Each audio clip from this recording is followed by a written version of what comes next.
অনেক দিন পরে আমাদের দেখা হলো। হ্যাঁ। তো এই ছুটির দিনগুলো কেমন কাটলো আপনাদের? হ্যাঁ, আলহামদুলিল্লাহ ভালো। বাকি সবাই কি আমার কথা শুনতে পাচ্ছেন না? আলহামদুলিল্লাহ ভালো আছে। কোথাও ক্লাসে ঢুকলে একটু কথাবার্তা বলতে হয় ঢুকে, সবাই চুপচাপ।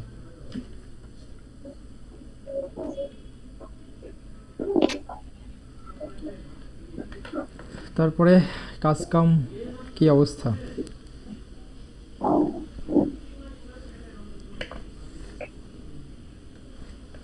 আখি খানম শুনতে পাচ্ছেন কথা?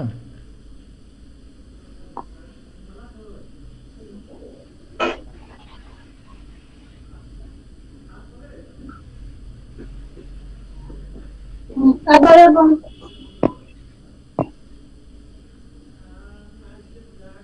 ওকে, একটু অপেক্ষা করি, সবাই আসুক, তারপরে শুরু করি। হ্যাঁ,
আখি কথা কি শুনতে পাচ্ছেন? হ্যাঁ, এখন শোনা যাচ্ছে। একটু শুনতে আচ্ছা, পাচ্ছিলাম না। তো ভালো আছেন? হ্যাঁ, ভালো। কাজ কামের কি অবস্থা? এই তো মোটামুটি। এক দুই পৃষ্ঠার কাজ জমা দিলে হবে না, এখন প্রচুর পরিমাণে কাজ করতে হবে। আর তাছাড়া হচ্ছে লাস্ট ক্লাস হচ্ছে বৃহস্পতিবার, বৃহস্পতিবার থেকে আজকে হচ্ছে রবিবার, শুক্র শনি মাঝখানে 2 দিন, আজকে সারাদিন রবিবার, 3 দিন ছুটি পেয়েছেন। তো 3 দিনে যদি 2-3 পৃষ্ঠার কাজ জমা দেন, এটা হবে?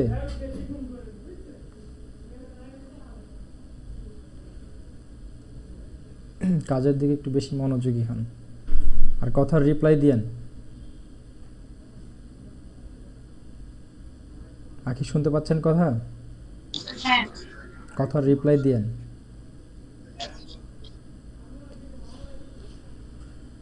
আচ্ছা, আর 2 মিনিট দেখবো, দেখি বাকিরা সবাই জয়েন করে কিনা।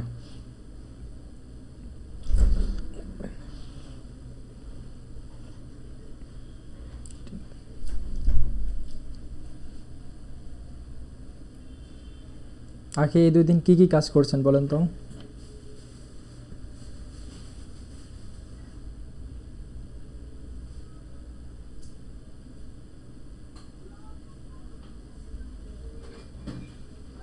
তো মানে হচ্ছে ওয়ার্ডের এগুলো একটু আগের পড়াগুলো একটু দেখি। টাইপিং, টাইপিং চেষ্টা টাইপিং করছি। কি করছেন? কয় পৃষ্ঠা টাইপ করছেন এই কয়দিনে? এরপর মানে আরো একটু করছিলাম কিন্তু সেভ করতে ভুলে গেছি। সেভ করে নিতে হবে, এই জন্য কাজ করার আগে সেভ করে নেবে। এটা কিন্তু আমি ক্লাসে যে কদিন ক্লাস করছি আমরা প্রায় প্রতিদিনই বলছি যে সেভ করাটা মনে রেখে সেভ করতে হবে, কারণ এটা হবেই, এটা আমাদের সাথেও হয়েছে, সবার সাথেই হবে। তবে খুব বেশি সচেতন হতে হবে কাজ করার ক্ষেত্রে। অনেকগুলো কাজ করার পর যখন আপনি দেখবেন যে আপনার কাজটা হারাই গেছে, সেভ করতে পারেন না, তখন এটা খারাপ লাগবে। ওকে, তাহলে শুরু করি। বাকিদের কোনো খবর নেই, দেখি। আমরা গত ক্লাসে যতটুকু দেখেছিলাম, আমার স্ক্রিন দেখা যাচ্ছে? হ্যাঁ, দেখা যাচ্ছে। আচ্ছা ঠিক আছে। গত ক্লাসে আমরা হচ্ছে হোম মেনুটাকে দেখেছিলাম, হোম ট্যাব। আমি মাইক্রোসফট ওয়ার্ডের একটা ডকুমেন্ট ওপেন করলাম এবং ব্ল্যাঙ্ক ডকুমেন্ট নিলাম, নেওয়ার পরে এটাকে আমি সেভ করে নিলাম, কন্ট্রোল এস। সেভ করব কোথায়? আপনাদের ক্লাস 4 ছিল, ওইটা ছিল 6 নাম্বার ক্লাস।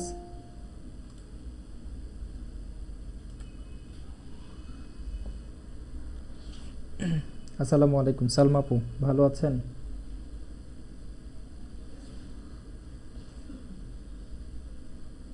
কথা না শুনতে পাইলে মানে না বলতে পারলে একটা মেসেজ করে দিয়েন, তাহলে মনে করব আপনি আছেন।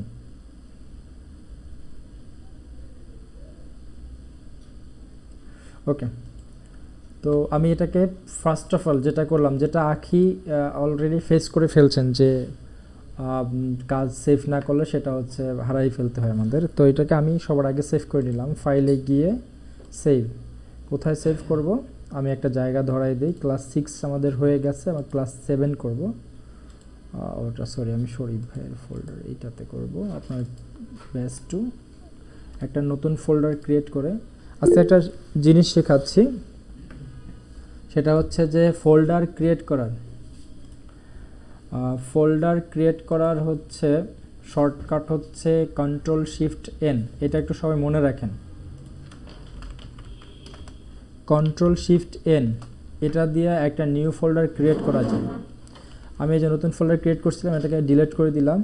আমি এখন কন্ট্রোল শিফট এন একসাথে প্রেস করলে দেখেন একটা নতুন ফোল্ডার ক্রিয়েট হয়ে গেল। এখানে আমি নাম দিব হচ্ছে ক্লাস 7। আমি এই ডকুমেন্টটার নামও দিচ্ছি ক্লাস 7। ওকে, তাহলে আমার কিন্তু ডকুমেন্ট সেভ হয়ে গেছে। তো গত ক্লাসে আমরা কতটুকু টাইপ করেছিলাম বলুন তো আখি? আগেরটা ছিল আর সাথে এসজি আরটিএস 45সিবি। আচ্ছা, ASDF, তারপরে JKL ক্লোন, তারপরে কি ছিল? একটা স্পেস দিয়ে দিচ্ছি, FGRT45CV। ওকে, এতটুকুই ছিল, এতটুকুর মধ্যেই আজকে আমরা থাকি। আমি একটু বড় করে নিচ্ছি ফন্টগুলো, আর কালারটা সাদার উপরে নীল কালারটা খুব ভালো যাবে। আচ্ছা, এতটা বোঝা যায় না, কালো কালোই লাগতেছে, লাল করে নিলাম। ওকে, তাহলে আমরা এর আগে ক্লাসটাতে যেটা দেখেছিলাম, যে হোম ট্যাবের আন্ডারে যে কমান্ডগুলো ছিল বা যে মেনুগুলো ছিল, বা হোম মেনুর আন্ডারে যে টুলসগুলো ছিল, তার মধ্যে আমরা হচ্ছে ক্লিপবোর্ড এবং ফন্ট এরিয়ার কাজগুলো করেছিলাম। তো এই দুইটা কাজ নিয়ে কারো কোনো সমস্যা আছে? ফন্ট এরিয়াতে একটা সমস্যা হচ্ছে, যখন হচ্ছে আমি মানে এক্স এর নিচে যদি পুরোটা টাইপ করতে চাই, তারপরে গিয়ে হচ্ছে ওটা যদি নিচেই টাইপ হতে থাকে, সরতে চায় না এখান থেকে। আচ্ছা দেখেন, সেটা আমি সেদিন ক্লাসে বলে দিয়েছিলাম, খেয়াল করেননি। আমি কি করব, নিচে পাওয়ারটা দিব, তাই তো? ধরেন এক্স এর নিচেই পাওয়ারটা দিচ্ছি। এখন আমি এটাকে সিলেক্ট করে টু দিলাম। এখন আমি যত লিখি সেটা কিন্তু এই নিচেই থাকবে, কারণ হচ্ছে আপনি কিন্তু এই জায়গা থেকে এই সিলেকশনটা উঠাই নেননি। দেখেন এখন কিন্তু X2 এটাতেই সিলেকশন আছে, ঠিক আছে? সাবস্ক্রিপশন মানে সাবস্ক্রিপ্ট যেটা, এটার উপর সিলেকশন আছে। তাহলে আপনি যখন X2 লিখলেন, আবার পাওয়ার দিলেন, হ্যাঁ, পাওয়ার দেওয়ার পরে আপনাকে এটাকে আবার ঠিক আগের জায়গায়, স্বাভাবিক জায়গায় নেওয়ার জন্য এটাকে আবার এই সিলেকশনটা উঠাই নিতে হবে। এখন দেখেন আমি যেটা লিখি সেটা কিন্তু বড় হয়ে যাচ্ছে, বুঝতে পারছি? কিন্তু মানে আমি অনেকবার চেষ্টা করছি, সিলেকশনটা সরেই না, বারবার ওইখানেই চলে থাকে। কারণ হচ্ছে আপনার এটা কিন্তু সিলেক্টেড অবস্থায় ছিল, এখন সিলেক্টেড অবস্থায় নাই। আমি এখন আবার সিলেক্ট করলাম, এখানে আবার টু দিলাম। টু দেওয়ার পরে এখন যা লিখবো সেটা কিন্তু ছোটই হবে। এটাকে যখন আবার তুলে দিব, দেখেন তখন আমি যা লিখবো বড় হয়ে যাবে, বুঝছেন এবার? আচ্ছা, এইটার কিন্তু একটা শর্টকাট আছে। আপনারা কম্পিউটারে সাধারণত যে টুলসগুলো আমরা ব্যবহার করি মাইক্রোসফট ওয়ার্ডে, সবগুলোর উপরে যখন মাউসের কার্সর রাখবেন, নিচে কিন্তু একটা শর্টকাট আপনি দেখতে পাচ্ছেন, দেখেন সাবস্ক্রিপ্ট, এটার নাম হচ্ছে সাবস্ক্রিপ্ট, আর এটা শর্টকাট হচ্ছে CTRL plus is equal sign, যেটা control plus is equal sign, ঠিক আছে? এটা যদি আপনি দেন তাহলে কিন্তু এটা হয়ে যাবে, মানে এই সাবস্ক্রিপ্ট। তাহলে আমি CTRL এবং ইজ ইকুয়াল সাইন দিলাম, এখন দেখেন এখানে কিন্তু ছোট হয়ে যাচ্ছে। এখন আমি যদি 2 দেই তাহলে এটা ছোট হয়ে গেল। আবার যদি কন্ট্রোল প্লাস হচ্ছে ইজ ইকুয়াল সাইন দেই তাহলে আগের মতন হয়ে গেল। খুব ইজিলি আপনি বুঝতে, যেটা আমি যদি একটু নিচে লিখি, এইচ লিখলাম বড় হাতের, এখন আমি কন্ট্রোল প্লাস যদি ইজ ইকুয়াল সাইনকে কল করি তাহলে দেখেন এটা কিন্তু এটা সিলেক্টেড হয়ে গেছে। আমি যদি আবার কন্ট্রোল ইজ ইকুয়াল সাইনকে ক্লিক করি তাহলে কিন্তু দেখেন এটা কিন্তু উঠে গেছে। বুঝতে পারছেন? এভাবে শর্টকাটগুলো শেখার চেষ্টা করবেন। তারপরে দেখেন, তারপরে হচ্ছে এই যে সুপার স্ক্রিপ্ট যেটা, তাহলে আমি এক্সের হোল এক্সের উপরে স্কোয়ার দিব, এক্স লিখলাম, দেন হচ্ছে এটার একটা শর্টকাট আছে দেখেন, এখানে যদি মাউসের কার্সর রাখি তাহলে দেখেন control plus shift plus plus, তাহলে কন্ট্রোল শিফট এবং ওই যে ইজ ইকুয়াল সাইনের মধ্যেই কিন্তু প্লাসটা আছে, এটাতে যদি ক্লিক করি তাহলে দেখেন আমার কিন্তু এটা সুপার স্ক্রিপ্ট হয়ে গেছে। এই শর্টকাটগুলো শিখে নেবেন। আর এছাড়া কোনো প্রবলেম আছে এখানে? না। ওকে, তাহলে আমরা সামনের দিকে আগাই নাকি? হ্যাঁ। ওকে, দেখেন এরপরে যে এরিয়াটা আছে সেটা হচ্ছে প্যারাগ্রাফ এরিয়া। প্যারাগ্রাফ এরিয়ার কাজটা কিন্তু খুব খুব গুরুত্বপূর্ণ। আপনার যে কাজগুলো করবেন সেই কাজগুলোকে সুন্দরভাবে উপস্থাপন করার জন্য প্যারাগ্রাফ এরিয়াটা খুবই জরুরি। সবাই কাজ করবে, কিন্তু ধরেন আমি এখন এখানে কিছু কাজ দেখাচ্ছি, আমি এখানে কিছু টেক্সট আমি ইন্টারনেট থেকে নিয়ে আসি। সাধারণত দেখা গেছে অনেক সময় আপনি যখন কোনো কাজ করবেন আপনার কিছু টেক্সটের দরকার হতে পারে।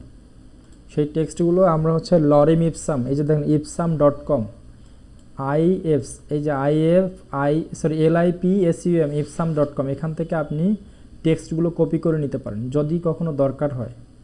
ঠিক আছে, যে আমি কাজ করব অনেকগুলো টেক্সট নিয়ে, তখন টেক্সটের দরকার হলে এখান থেকে নিয়ে নিতে পারেন। তাহলে এখান থেকে রাইট ক্লিক করে কপি করতে পারি, অথবা কন্ট্রোল প্লাস সি, মানে আমি সিলেক্ট করব, যতটুকু কপি করব সেটা সিলেক্ট করব, সিলেক্ট করার পরে এটাকে নিয়ে নিব। তো এটা নিয়ে যদি আমি সরাসরি কন্ট্রোল ভি দিয়ে পেস্ট করি, দেখেন এখানে একটা ঝামেলা আছে, আমরা সরাসরি এইভাবে পেস্ট করব না। সব একটু মাথার মধ্যে নেন। আমরা যদি কখনো আমাদের কোনো টেক্সটের দরকার হয় তাহলে সেই টেক্সটগুলোকে আমরা এই ipsam.com থেকে নিতে পারি, এখান থেকে ipsam.com। ঠিক আছে, মানে ipsam, কিন্তু লরেম ইপসাম, এর শর্ট ফর্ম হচ্ছে, মানে লরেমের শর্ট ফর্ম হচ্ছে লরেম ইপসাম, আমরা এখান থেকে এই টেক্সটগুলো কপি করে নিতে পারি। তো বিষয়টা হচ্ছে এখন যে এখান থেকে যদি আমরা সরাসরি কপি করে নিই, এই টেক্সটগুলো সিলেক্ট করলাম, সিলেক্ট করে যদি সরাসরি কন্ট্রোল সি অথবা রাইট ক্লিক করে কপি করলাম, তারপরে যদি সরাসরি আমরা ওয়ার্ডের মধ্যে পেস্ট করি তাহলে একটা অসুবিধা থেকে যায়। অসুবিধাটা হচ্ছে, ধরেন আমি অন্য একটা কাজ করি, এটা আপনাদের এখনও দেখাইনি। আমি এখানে একটা এই কালারটা নিলাম, এই কালারটা দিয়ে যদি আমি এখানে বিহাইন্ড দ্য টেক্সট করি তাহলে দেখেন এখানে কিছু বুঝতে পারছেন যে লেখার পিছনে একটা আবরণ আছে, একটা ব্যাকগ্রাউন্ড আছে, দেখা যাচ্ছে? অর্থাৎ আমার এই যে নীল শেপটা, সেই শেপটা কিন্তু লেখার ভিতরে থাকে, নিচে আছে, লেখার নিচে, যে এখন দেখা যাচ্ছে লেখার নিচে, অর্থাৎ লেখার পিছনে তখন একটা ব্যাকগ্রাউন্ড চলে আসে। তো আমরা যখন কোনো কিছু ওয়েবসাইট থেকে কপি করব, ধরেন আপনি একটা স্কুলের কোশ্চেন করতেছেন, ক্লাস ফোরের ইংলিশের একটা কপি করতে, মানে একটা কোশ্চেন করতেছেন, তো আমি ইংলিশের কোশ্চেন, ধরেন একটা প্যাসেজ লিখতে দিচ্ছি, প্যাসেজগুলো কী হয়, অনেক বড় হয়, কিন্তু এটা সাধারণত আপনার টাইপ করতে খুব কষ্ট হবে, মানে অনেক বড়। এই যে আমি এখান থেকে ধরেন এই প্যাসেজটা নিলাম, এই প্যাসেজটা নিয়ে নিলাম, আমার অনেক বড় প্যাসেজ, এটা আমি জাস্ট ক্লিক করলে এখান থেকে এই প্যাসেজটা নিলাম। আপনি এটা কপি করে জাস্ট এখানে পেস্ট করতে আপনার সময় লাগবে কত, সর্বোচ্চ 1 মিনিট। আপনার যে প্যাসেজটা আছে, এই প্যাসেজটার প্রথম লাইনটা যদি লিখে গুগলে সার্চ করেন তাহলে আপনি এরকম প্যাসেজটা পেয়ে যাবেন। আর ওই প্যাসেজটা এখান থেকে কপি করে আপনার ওয়ার্ডে বসাইতে সর্বোচ্চ টাইম লাগবে 2 মিনিট থেকে 3 মিনিট, এর বেশি সময় লাগবে না। আর যদি আপনি এটা টাইপ করতে যান আপনার মিনিমাম 10 থেকে 15 মিনিট বা তার চেয়ে বেশি সময় লাগতে পারে। এটা জাস্ট আপনার কাজের টাইমটাকে সেভ করার জন্য এটা করতে পারেন। এটা এক প্রকারের চুরি করলে হচ্ছে আপনার কিন্তু ক্লায়েন্ট আপনাকে ধরতে পারবে না। হ্যাঁ, এরকম প্রতিদিনই কিন্তু টুকটাক এখন থেকে কিছু টেকনিক শিখতে পারবেন। এটা কাজের ক্ষেত্রে আমি বলে দিব, টেকনিকগুলো মাথায় রাখবেন। হ্যাঁ, তো ধরেন একটা কোশ্চেন আপনাকে টাইপ করতে দিল, এখন হচ্ছে এই প্যাসেজটা, সাধারণত আমি একটা বই যদি বের করি, ক্লাস 4-এর একটা বই ধরেন বের করি, ক্লাস 4-এর ইংলিশ বুক, আমি একটা বই বের করি। আমাদের কিন্তু জাতীয় শিক্ষাক্রমের যে বইগুলো আছে সেই সবগুলো বই কিন্তু আমরা অনলাইনে পেয়ে যাব, অনলাইনে আছে। এটা আপনারা এখান থেকে যে nctv.gov.bd এটা থেকে নিতে পারেন। তো আমি ধরেন এই বইটাকে বের করলাম, ক্লাস 4-এর বই। আপনাকে একটা প্যাসেজ লিখতে দেওয়া হলো, না একটা কোশ্চেন করতে দেওয়া হলো, তখন কি করবেন? তখন এরকম যে কোনো একটা প্যাসেজের একটা নাম, প্রথম যে লাইনটা আছে ওই লাইনটা লিখে সার্চ করলে আপনি এই প্যাসেজটা চলে আসবে বিভিন্ন ওয়েবসাইট থেকে। তো আমি দেখেন এখানে জাস্ট ক্লাস 4-এর লিখে সার্চ করলাম, এখানে কিন্তু একটা প্যাসেজ আসছে। এটা পিডিএফ ফাইল, এখান থেকে কপি করলে ব্যাকগ্রাউন্ড থাকবে না, কিন্তু আপনি যখন ওয়েবসাইট থেকে নেবেন তখন একটা ব্যাকগ্রাউন্ড থাকবে, যেটা দেখাইলাম ওইরকম। তো সেক্ষেত্রে আপনি কি করবেন, যখন ব্যাকগ্রাউন্ড থাকবে তখন জাস্ট হচ্ছে ধরেন আমি এই যে প্যাসেজটাকে কপি করলাম, রাইট ক্লিক করে কপি করতে পারি, অর্থাৎ কন্ট্রোল-সি দিয়ে কপি করতে পারি। কন্ট্রোল-সি দিয়ে কপি করলাম। কপি করার পরে এটার পরে যে কাজটা করতে হবে, জাস্ট একটা শর্ট টেকনিক। আপনি হচ্ছে এই যে আমাদের গুগলের সার্চ বার, যেখানে আমরা ওয়েবসাইটের নাম লিখি, এইখানে জাস্ট সবটুকু সিলেক্ট করে কন্ট্রোল-এ দিয়ে সিলেক্ট করতে পারেন, অথবা মাউসের ক্লিক করে সবটুকু সিলেক্ট করতে পারেন। আমি কন্ট্রোল-এ দিয়ে সিলেক্ট করলাম, এরপরে কন্ট্রোল-ভি দিয়ে এখানে পেস্ট করব। আমার টোটাল লেখাটা এখানে পেস্ট হয়ে গেছে। এরপর আমি কন্ট্রোল-এ দিয়ে আবার এটাকে সিলেক্ট করব, সিলেক্ট করে কন্ট্রোল-এক্স দিয়ে কেটে ফেললাম। এটুকু বুঝছেন সবাই? এখানে কারো কনফিউশন আছে বলেন তো, যতটুকু দেখিয়েছি? আখি কোনো কনফিউশন আছে এখানে? না। বুঝতে পারছেন? হ্যাঁ। শিওর? ওকে, এটা কিন্তু কালকে আমি ধরবো, নেক্সট ক্লাসে আপনাকে একটু করে দেখাতে বলবো, এবং এর পিছনে কি কি কারণ আছে, কেন করব সেটা সবটুকু বিস্তারিতভাবে বলবেন। তাহলে দেখেন আমি কিন্তু লেখাটাকে কপি করে এখানে বসিয়ে দিলাম। এখন আমি চাইলেই এটার কালার চেঞ্জ, কন্ট্রোল-এ দিয়ে আমি সব সিলেক্ট করলাম, কন্ট্রোল-এ। এই সিলেকশনটা সেদিন মনে হয় দেখিয়েছিলাম আপনাকে। আচ্ছা আচ্ছা, আমাদের সালমাবু বলছে আরেকবার দেখালে ভালো হয়। ওকে, আরেকবার দেখাচ্ছি। সালমাবু, বিষয়টা হচ্ছে আমি একটু বলি, একটু ভালো করে খেয়াল করেন। ধরেন আপনাকে একটা কোশ্চেন করতে দেওয়া হলো, সেটা ক্লাস 4-এর হোক, যে কোনো ক্লাসের হোক। বিশেষ করে ইংলিশের প্যাসেজগুলো সরাসরি পাওয়া যায়, একেবারে হুবহু অনলাইনে পাওয়া যায়। তো সেক্ষেত্রে আপনাকে যে প্যাসেজটা লিখতে দেয়, অনেক সময় প্যাসেজ হয় দেখা গেছে 1 পৃষ্ঠার বেশি হয় প্যাসেজ। ওইটা লিখতে গেলে আপনার মিনিমাম কমপক্ষে হলে, আপনি যদি ভালো টাইপ করেন তাও আপনার 10 থেকে 15 মিনিট সময় লাগবে। তো এই 10 থেকে 15 মিনিট সময়ের যে কাজটা, এটা যদি আপনি 2 মিনিটে করতে চান তাহলে যেটা করবেন, আমি ক্লাস 4-এর বইটা বের করছিলাম, এটা একটু স্লো কাজ করতেছিল। যেমন এই যে দেখেন, মিতা ইজ ইন ক্লাস 4, ধরেন এই প্যাসেজটাই আপনাকে লিখতে দিল। তো এখন যদি আমি গুগলে গিয়ে, আমি গুগলে চলে যাই, গুগলে যদি গিয়ে দেখি মিতা ইজ ইন ক্লাস 4, এই যে দেখেন আমি লেখার সাথে সাথে চলে আসছে কিন্তু ক্লাস 4। এটা যদি আমি জাস্ট সার্চ করি তাহলে দেখেন বিভিন্ন জায়গা থেকে এটা চলে আসবে। তো এখন আমি যে কোনো একটা সাইট, এই সাইটগুলো হচ্ছে কন্ট্রোল প্রেস করে যদি আপনি এই সাইটের উপর ক্লিক করেন তখন নতুন একটা ট্যাবে এইটা চালু হবে। দেখেন এখানে কিন্তু এই যে মিতা ইজ ইন ক্লাস 4 চলে আসছে। এই যে দেখেন এখানে মিতা ইজ ইন ক্লাস 4 থেকে শুরু হয়েছে, শেষ হচ্ছে ক্লোক থেকে। আমি যদি বইয়ে যাই দেখেন মিতা ইজ ইন ক্লাস 4 থেকে শুরু হয়ে 5 o'clock যে শেষ হয়েছে, ঠিক সেম লেখা। তাহলে আমার এটাকে কপি করতে সময় লাগবে সর্বোচ্চ 2 মিনিট, কিন্তু আমার টাইপ করা লাগতো অনেক সময়। এখন এটা কিন্তু আপনাদেরকে আসলে এই মুহূর্তে দেখানো উচিত না, তারপর আসলে কথা মুখ ফসকে বের হয়ে গেছে। আপনাদের কিন্তু প্রচুর টাইপ করতে হবে। এখন টাইপ না করলে, চুরি করা শিখলে টাইপিংয়ের ক্ষেত্রে আপনারা আটকে যাবেন। ওকে, যাই হোক, আমি এখান থেকে কপি করলাম, জাস্ট দেখাতে চেয়েছিলাম যে কপি করা টেক্সটগুলোর পিছনে একটা হালকা আবরণ থাকে, ব্যাকগ্রাউন্ড থাকে। তো ধরেন আমি এখান থেকে কপি করলাম, কপি করার পরে এটা পিডিএফ থেকে কপি হয়েছে, এটার পিছনে ব্যাকগ্রাউন্ড থাকবে না। যদি আপনি ওয়েবসাইট থেকে নেন, আমি ওয়েবসাইট থেকে এই লেখাটা কপি করলাম, দেখেন এইটুকু কপি করলাম, কন্ট্রোল-সি দিলাম বা অথবা রাইট ক্লিক করে কপি করলাম। তারপর আমার যেটা কাজ, এরপরের কাজটা হচ্ছে আপনার এই যে আমাদের গুগলে যেখানে সার্চ করি, এই সার্চ বারের মধ্যে অথবা যেখানে আমরা ওয়েবসাইট লিখে, যে ওয়েবসাইটের যে অ্যাড্রেস বার, সেখানেও আমরা কি করতে পারি, এইটাকে ওয়েবসাইট, এই যে লেখাটা আছে একটা সাইটের কিন্তু ঠিকানা আছে এখানে অ্যাড্রেস বারের মধ্যে, এইটাকে আমরা জাস্ট কন্ট্রোল-এ দিয়ে সবটুকু সিলেক্ট করব। সিলেক্ট করে এটা আমরা মুছেও ফেলতে পারি, মুছে না ফেলেও আমরা কন্ট্রোল-বি দিয়ে পেস্ট করতে পারি। তাহলে আমি যে লেখাটাকে কপি করছি সেটা কিন্তু এখানে সবটুকু পেস্ট হয়েছে। পেস্ট হওয়ার পর আমি যদি কন্ট্রোল-এ দিই, এ দিয়ে যদি আবার কন্ট্রোল-এক্স দিই, এক্স মানে হচ্ছে কাট, তো এটাকে আমরা রাইট ক্লিক করেও কাট করতে পারি, রাইট ক্লিক করে এই যে কাটও করতে পারি। কাট করার পর এখন যদি আমি মাইক্রোসফট ওয়ার্ডে এসে আমি সবার নিচে চলে আসলাম, একটা নতুন পেজ নিলাম, এইখানে যদি আমি এটাকে পেস্ট করি তাহলে দেখেন আমার লেখাটা কিন্তু এখানে চলে আসছে।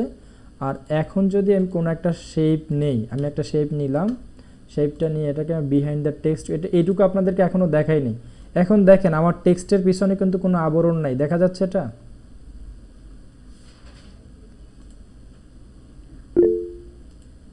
আচ্ছা, সালমা আপু মনে হয় এবার বুঝতে পারছে। জি, ওকে, থ্যাংক ইউ। এই হচ্ছে টেক্সট কপি করার খুব সহজ একটা কৌশল, এবং এটা কপি করলে পরে আমাদের আপনি যখন কপি করে এইটার ব্যাকগ্রাউন্ড রিমুভ না করে কোনো ক্লায়েন্টকে দিবেন, তখন কিন্তু সেই ক্লায়েন্ট বুঝতে পারবে এখানে কোনো ভেজাল করছেন। এই জন্য চুরি করবেন, চুরির যেন আপনার ক্লায়েন্ট যেন না বুঝতে পারে যেটা আসলে চুরি করা। ওকে, যাই হোক, আমরা হচ্ছে প্যারাগ্রাফ থেকে কোথায় চলে গিয়েছিলাম। আমি এই লেখাটাকে নিয়ে আসলাম, কন্ট্রোল এ দিয়ে সব সিলেক্ট করে এটা কালো করে দিই, একটু ছোট করে দিই, সাইজটা 14তে করে নিয়ে আসি। একটা বিষয় সবাই খেয়াল করবেন, সাধারণত আমরা যদি কোনো কিছু লিখি, যে কোনো ডকুমেন্ট হতে পারে, নোটিশ হতে পারে, এনি টাইপ অফ প্যারাগ্রাফ হতে পারে, আর্টিকেল হতে পারে, সেটা সাধারণভাবে প্রিন্ট করার জন্য আমরা 14 অথবা 13, 14, 12, 13, 14 এই তিনটা সাইজের মধ্যে রাখবো। যদি ইংলিশ লিখি তাহলে 12 বা 13 রাখবো, আর যদি বাংলা লিখি তাহলে এখানে 14 ফন্ট রাখবো। এটা সবাই একটু খাতায় লিখে নিতে পারেন। আমাদের সাধারণত কোনো আর্টিকেল, যে কোনো কিছু লিখতে গেলে সেটার আমরা ফন্ট রাখবো 14। এইটাই কিন্তু প্রিন্টের জন্য সাধারণ ফন্ট একেবারে, এটা সবচেয়ে বেশি ব্যবহার হয়। বুঝছি এবার? এটুকু বুঝছি সবাই? আচ্ছা, ঠিক আছে। এবার দেখেন, আমরা প্যারাগ্রাফ এরিয়ার কাজ করতেছিলাম। তো প্যারাগ্রাফ এরিয়ার কাজ করতে গিয়ে আমি একটু নিচ থেকে আসি, উপর থেকে একটু পরে দেখাচ্ছি। নিচেরটা আমাদের জরুরি। তাহলে দেখেন, নিচের লাইনে, এখানে দুইটা লাইনের নিচের লাইনে যেটা আছে প্রথম, সেটা হচ্ছে এইটাকে আমরা বলবো হচ্ছে এই যে এইটার কাজটা আমরা আগে দেখাবো। তো এইটার কাজটা কি দেখেন, এটাকে আমরা বলবো হচ্ছে অ্যালাইনমেন্ট। হ্যাঁ, আমরা যে টেক্সটগুলো লিখছি এই টেক্সটটাকে আমরা সাজাবো। কিভাবে সাজাবো?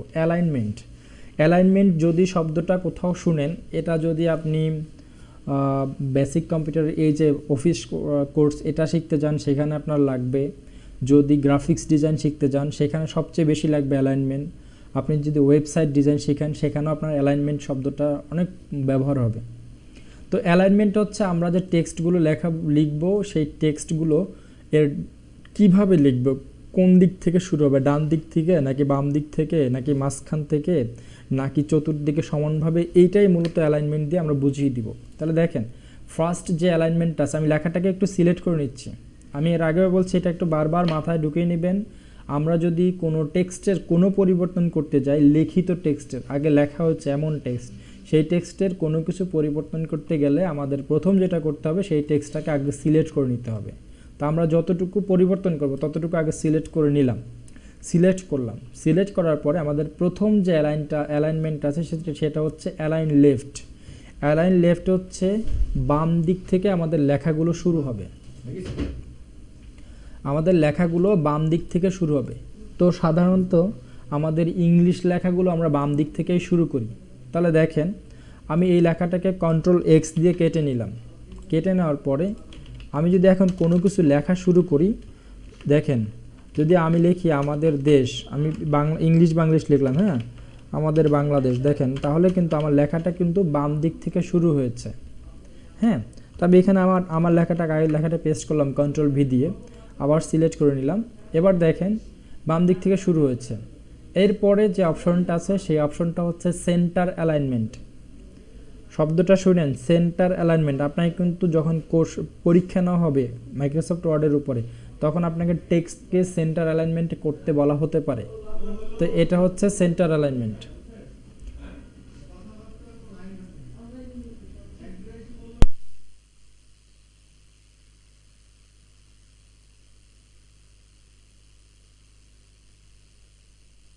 তো দেখেন, আমাদের প্রশ্ন আসতে পারে যে সেন্টার অ্যালাইনমেন্ট, আমার কথা শুনতে পাচ্ছেন? হ্যাঁ। আচ্ছা, সবাই একটু সাড়া দেওয়ার চেষ্টা করেন। লামিয়া আক্তার, একটু সাড়া দেওয়ার চেষ্টা করেন, তাতে মনে হবে আপনি ক্লাসে আছেন। তো এখন সেন্টার অ্যালাইনমেন্টটা কি? সেন্টার শব্দের অর্থ মাঝখানে। সেন্টার শব্দের অর্থ তো বুঝি আমরা, একদম কেন্দ্রবিন্দু, যেটা কেন্দ্র। তাহলে এটার মাঝখান আমাদের এই অ্যালাইনমেন্টের ভাষায় সেন্টার মানে হচ্ছে মাঝখানটাকে কেন্দ্রবিন্দু বলে। এবার দেখেন, আমি যদি কোনো লেখা শুরু করে আমার সেন্ট্রাল অ্যালাইনমেন্ট সিলেক্টেড অবস্থা আছে, এখন যদি কোনো কিছু লেখা করলে শুরু করি তাহলে দেখেন আমার লেখাটা কিন্তু দুই দিকে আগাচ্ছে, অর্থাৎ ও মাঝখানের যে জায়গাটা ওইটাকে কেন্দ্র করে ও দুই দিকে সমানভাবে আগায় যাচ্ছে। বুঝছি এবার আখি? আখি বুঝতে পারছি সেন্টার অ্যালাইনমেন্টের কাজ? আচ্ছা, তাহলে সেন্টার অ্যালাইনমেন্টে আমরা সাধারণত যদি কোনো ডকুমেন্ট ক্রিয়েট করি, ডকুমেন্ট লিখি, সেই ডকুমেন্টের যে হেডলাইনটা থাকবে সেই হেডলাইনটা আমরা সেন্টারে রাখতে পারি। তাহলে ধরুন আজকের যে ডকুমেন্টটা আমরা ক্রিয়েট করতেছি সেই ডকুমেন্টের হেডলাইন হচ্ছে ক্লাস 7, ওকে, ক্লাস 7। এখন এই ডকুমেন্ট সেন্টার অ্যালাইনমেন্টের যে টাইটেলটা আমাদের অথবা হেডলাইনটা, এটাকে সবসময় আমরা একটু নর্মাল যে ফন্ট সেই ফন্টের চেয়ে একটু বড় রাখবো। আমাদের বডির যে ফন্টটা থাকবে সেই বডির ফন্টের চেয়ে একটু বড় রাখবো এবং বোল্ড করে রাখবো। চাইলে আমরা একটা আন্ডারলাইন ব্যবহার করতে পারি। এটার সাইজটা আমি 16 করে দিই। এটা তাহলে আমরা বুঝতে পারবো যে এটা আমাদের হেডলাইন। তাহলে আমরা আমাদের হেডলাইনগুলোকে সবসময় সেন্টার অ্যালাইনমেন্টে কাজ করার চেষ্টা করব, ওকে। আর তারপরে আমি আবার নিচের লেখাটাকে সিলেক্ট করি, নিচের লেখাটাকে সিলেক্ট করলাম। এরপরে যে কাজটা সেটা হচ্ছে আমাদের দেখেন রাইট অ্যালাইনমেন্ট, অ্যালাইন রাইট, যেটা এটাকে আমরা Ctrl+R প্রেস করেও আনতে পারবো। এইগুলো এইখানে শর্টকাটগুলো আছে, এই শর্টকাটগুলো আমি একটা বলবো না, আপনারা বাসায় এটাকে আবিষ্কার করবেন। কারণ হচ্ছে আমি বলেই দিয়েছি যে আপনি যদি মাউসের কার্সর রাখেন তাহলে আপনি বুঝতে পারবেন যে কোনটা কিসের শর্টকাট। তাহলে এরপরে হচ্ছে রাইট অ্যালাইনমেন্ট। রাইট অ্যালাইনমেন্টের কাজ কি হতে পারে বলেন তো আখি?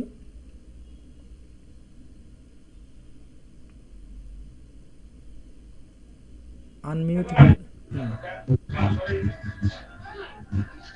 বলেন। আমাদের লেফট অ্যালাইনমেন্টের কাজ ছিল হচ্ছে বাম দিক থেকে আমাদের লেখাগুলোকে শুরু করা। আর এখন তাহলে রাইট অ্যালাইনমেন্টের কাজটা কি হতে পারে? হ্যাঁ শিওর, তাহলে আমাদের লেখাগুলো কিন্তু ডান দিক থেকে শুরু হবে। রাইট অ্যালাইনমেন্টটাকে আমি সিলেক্ট করলাম। এবার একটু দেখেন আমার কিন্তু বাম পাশের জায়গাটা এলোমেলো এবং ডান পাশের জায়গাটা কিন্তু একদম সমানভাবে আসছে। আমার এই যে মার্জিনটা আছে দেখেন 1 ইঞ্চি 1 ইঞ্চি মার্জিন আছে আমার, সেই মার্জিনের সমান করে আসছে কিন্তু। তো এটাকে যদি আমি একটু আবার সিলেক্ট করে যদি আমি লেফট অ্যালাইনমেন্ট দিই তাহলে দেখেন আমার কিন্তু বাম দিকটা কিন্তু সে সমান করে রাখছে, ডান দিকটাকে এলোমেলো করে রাখছে। এটা আমরা বুঝতে পারবো যখন আমরা কোনো টেক্সট এরকম লিখবো, তখন হোমে গেলে আমরা বুঝতে পারবো যে এখন রাইট অ্যালাইনমেন্ট আছে না লেফট অ্যালাইনমেন্ট আছে। তো এখানে কিন্তু আমি দেখতেই পাচ্ছি এটা সিলেক্টেড অবস্থা আছে, তার মানে লেফট অ্যালাইনমেন্ট আছে। তো এটা ছিল, তাহলে ফার্স্টটা ছিল হচ্ছে আমাদের লেফট অ্যালাইনমেন্ট, তার মানে হচ্ছে বাম দিক থেকে লেখাটা শুরু হয়ে বাম দিক থেকে সুন্দর করে সাজাবে। আর সেন্টার অ্যালাইনমেন্ট হচ্ছে হচ্ছে মাঝখান থেকে লেখাটা শুরু হবে, দুই পাশে এলোমেলো থাকতে পারে। তারপরেরটা হচ্ছে রাইট অ্যালাইনমেন্ট, ও হচ্ছে ডান দিক থেকে লেখাটা শুরু করবে এবং বাম দিকে সে লেখাটা এলোমেলো রাখতে পারে। কিন্তু বিষয়টা হচ্ছে একটু খেয়াল করেন, আমরা যখন কাজ করব তখন আমরা চাইবো আমরা হচ্ছে এই ডান পাশেও যেমন সমানভাবে থাকবে বাম পাশেও সেরকম সমানভাবে রাখবো। এটার জন্য আমাদের পরবর্তী যে অ্যালাইনমেন্টটা আছে সেই অ্যালাইনমেন্টটা আমরা ব্যবহার করব। তো আমি টোটাল লেখাটাকে সিলেক্ট করলাম। সিলেক্ট করার পরে এরপরে যে অপশনটা আছে সেটা হচ্ছে জাস্টিফাই। এইটা একটু সবাই খেয়াল করেন, আপনার পরীক্ষায় কিন্তু আসবে, এখান থেকে মাস্ট পরীক্ষায় কোশ্চেন থাকবে যে কিভাবে আপনি হচ্ছে লেখাকে জাস্টিফাই করবেন, জাস্টিফাই অ্যালাইনমেন্ট করবেন, কিভাবে রাইট অ্যালাইনমেন্ট করবেন, কিভাবে সেন্টার অ্যালাইনমেন্ট করবেন, কিভাবে লেফট অ্যালাইনমেন্ট করবেন, এইগুলো কিন্তু আপনার কোশ্চেন আসবে। তো এখন হচ্ছে জাস্টিফাই অ্যালাইনমেন্ট। জাস্টিফাই অ্যালাইনমেন্টের কাজ কি দেখেন, এখানে একটা তীর চিহ্ন আছে, অ্যারো চিহ্ন, এই অ্যারো চিহ্নতে ক্লিক করলে জাস্টিফাইয়ের কয়েকটা অপশনও আসবে। তো আমি অপশনটা পরে দেখতেছি। জাস্টিফাই অ্যালাইনমেন্ট যদি আমি ক্লিক করি, এই যে প্রথম যেটা আছে সেখানে যদি ক্লিক করি জাস্টিফাই অ্যালাইনমেন্ট, এবার দেখেন আমার কিন্তু লেখায় কোনো পরিবর্তন দেখতে পাচ্ছেন আপনারা এই জায়গাটায় আখি? সবগুলো হচ্ছে সমান হয়ে গেছে। হ্যাঁ, আমার বাম পাশেও সমান এবং ডান পাশেও সমান, দুইটা সাইডে কিন্তু সমান। তো আপনি যখন দেখবেন কোনো বইয়ের মধ্যে যখন লেখা দেখবেন তখন কিন্তু প্রত্যেকটা লেখা দুই পাশে এরকম সমান থাকে। বুঝতে পারছেন? এই জন্য কোনো ডকুমেন্ট যখন ক্রিয়েট করতে যাবেন সেই ডকুমেন্টটাকে অবশ্যই জাস্টিফাই করে নেবেন। ওকে, তারপরেও ডকুমেন্টের প্রয়োজন অনুযায়ী আপনি কিন্তু এটাকে আপনার মতন করে সাজিয়ে নিতে পারেন, কিন্তু নিয়মটা হচ্ছে জাস্টিফাই করে নেওয়া। তো এইটা সবাই খেয়াল করবেন, অবশ্যই লেখার মধ্যে জাস্টিফাই করে নেবেন। এটা ছিল হচ্ছে জাস্টিফাইয়ের প্রথম যেটা ছিল, এটাই মূলত জাস্টিফাই। তারপর দেখেন জাস্টিফাই লো। জাস্টিফাই লোটা কীভাবে করবো দেখেন, আমি হচ্ছে সবটুকু সিলেক্ট করলাম, এটুকু সিলেক্ট করার পরে আমি যদি জাস্টিফাই লোতে ক্লিক করি, এখানে কোনো পরিবর্তন আসে নাই, না আসার কারণ আছে, কিন্তু হচ্ছে আপনি পরবর্তীগুলো যদি দেখেন, এরপরে দেখেন জাস্টিফাই মিডিয়াম এবং জাস্টিফাই হাই, এইগুলো হচ্ছে আপনি এই দেখেন এখন কিন্তু ওই যে মাঝখানে ফাঁকা রেখে তারপরে কাজ করছে। তারপরে হচ্ছে এইখানে আরও অপশন আছে, এগুলো দেখতে পারবেন। এগুলো হচ্ছে বাসায় একটু দেখবেন, হ্যাঁ, এগুলো বাসায় দেখবেন। তো আমরা মূলত হচ্ছে যখন কাজ করব, উপরের যে জাস্টিফাইটা আছে এটাই মূলত দিয়ে কাজ করব আমরা, উপরেরটা। হ্যাঁ, এটা গেল হচ্ছে, আমার এখানে কোনো অপশন মানে তীর চিহ্নটা নাই, অপশন নাই কোনো। অবশ্যই আছে, আপনি স্ক্রিন শেয়ার করেন।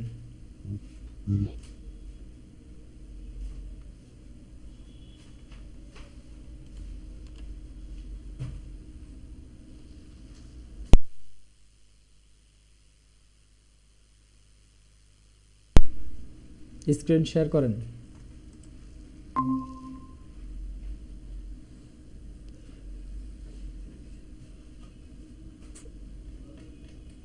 জাস্টিফাইতে যান, নেই, থাকার তো কথা।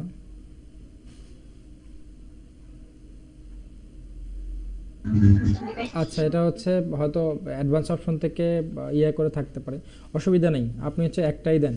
আমরা মূলত এই একটাই ব্যবহার করব, অন্যগুলো ব্যবহার করব না।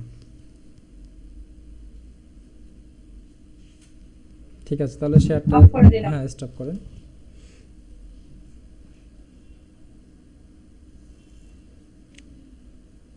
ওকে,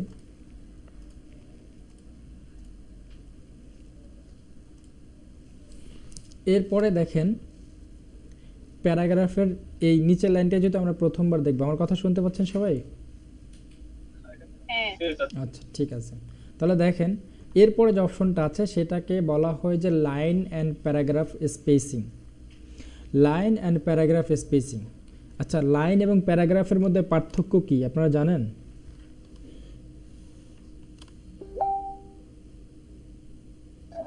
লাইন বলতে তো একটা যে কোনো একটা লাইনকে বোঝাবে, আর প্যারাগ্রাফ বলতে পুরো প্যাসেজটাকে বোঝাবে। আচ্ছা, আর প্রথম একটা প্যারাকে বোঝাবে। রাইট। এবার দেখেন লাইন হচ্ছে আমি যখন এই যে লেখাটা শুরু করতেছি, ফুল স্টপ দেওয়া পর্যন্ত একটা লাইন, অথবা হচ্ছে ফুল স্টপ ছাড়াও যতক্ষণ না পর্যন্ত আপনি ইন্টার প্রেস করবেন, ইন্টার দিয়ে মাঝখানটাকে ভাঙবেন। যেমন এই জায়গাটা আপনি যদি খেয়াল করেন, মেহেদি থেকে শুরু করে ক্লোক পর্যন্ত, এটুকু পর্যন্ত কিন্তু আমরা একটা লাইনের মধ্যেই আছি, কিংবা হচ্ছে একটা একটা এই লাইন হচ্ছে আপনার ফুল স্টপ পর্যন্ত একটা লাইন, আর প্যারাগ্রাফ হচ্ছে অথবা এই যে এটা একটা লাইন। ঠিক আছে, এভাবে হতে পারে, আপনি ফুল স্টপ পর্যন্ত একটা লাইন ধরতে পারেন, অথবা এই যে টোটাল একটা শাড়িকে আপনি একটা লাইন ধরতে পারেন। বুঝতে পারছেন? এই যে টোটাল একটা শাড়ি, এই যে সিলেক্টেড, এটা একটা লাইন সিলেক্ট হয়েছে। আর প্যারাগ্রাফ হচ্ছে যতক্ষণ পর্যন্ত আপনি ইন্টার প্রেস করবেন না ততক্ষণ পর্যন্ত সেটাকে প্যারাগ্রাফ বলা যাবে না। আপনি ইন্টার প্রেস করে যখনই লেখাটাকে ভেঙে দিবেন, যেমন আমি ফারজানাটাকে যদি ব্যাক স্পেস দিয়ে নিয়ে আসলাম, এখন দেখেন আমার কিন্তু এটা একটা লাইনের মধ্যেই পড়ে, কিন্তু এই ফারজানার এখানে এসে যখন আমি ইন্টার প্রেস করলাম তখন কিন্তু দেখেন এইটা একটা প্যারাগ্রাফ হয়ে গেল এবং নিচের এটা একটা প্যারাগ্রাফ হয়ে গেল। এটাই হচ্ছে মূলত প্যারাগ্রাফ। এখন আমাদের যে অপশনটা ছিল সেটা হচ্ছে line and paragraph spacing. Line and paragraph স্পেসিংটা আসলে কি দেখেন, আমি যদি একটু দেখানোর চেষ্টা করি,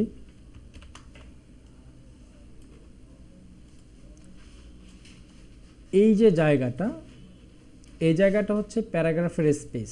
হ্যাঁ, আর এই দুইটা লাইনের মাঝখানে যে জায়গাটা, এটাকে বলা হচ্ছে লাইন স্পেস। বুঝতে পারছেন? আচ্ছা, লাইন স্পেস হচ্ছে দুইটা লাইনের মাঝখানের যে জায়গাটা, এটা হচ্ছে লাইন স্পেস। আর প্যারাগ্রাফ হচ্ছে দুইটা প্যারাগ্রাফের মাঝখানের যে জায়গাটা, এটা এই দুইটা মিলে কিন্তু একটা প্যারাগ্রাফ, এই যে জায়গাটা এটা হচ্ছে প্যারাগ্রাফ স্পেস। আর এই লাইনের মাঝখানে যে জায়গা ফাঁকা আছে সেটাকে বলা হচ্ছে লাইন স্পেস।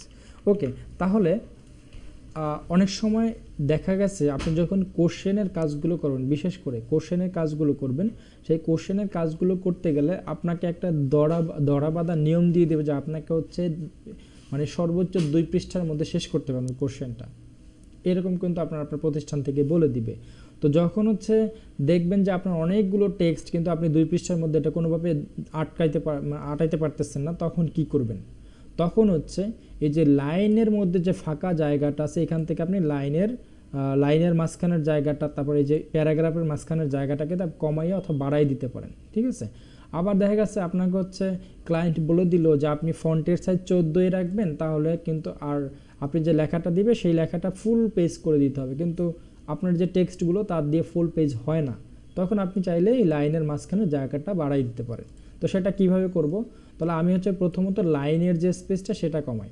তাহলে দেখেন উপর থেকে যে এই আমরা 1 থেকে 3 পর্যন্ত 1.0 থেকে 3.0 পর্যন্ত যে জায়গাটা দেখি, যে অপশনটা দেখি, এইটা মূলত হচ্ছে লাইনের যে স্পেসটা, লাইনের মাঝখানের যে স্পেসটা, সেই স্পেসটা কমানোর জন্য। তাহলে দেখেন আমি যদি 3-তে আসি, 3-তে ক্লিক করি, তাহলে দেখেন আমার লাইনের মধ্যে 3 পয়েন্ট জায়গা আছে, 3 পিক্সেলের মতন, বা 3 পয়েন্ট আমরা বলতে পারি। এটুকু বুঝতে পারছি আমরা?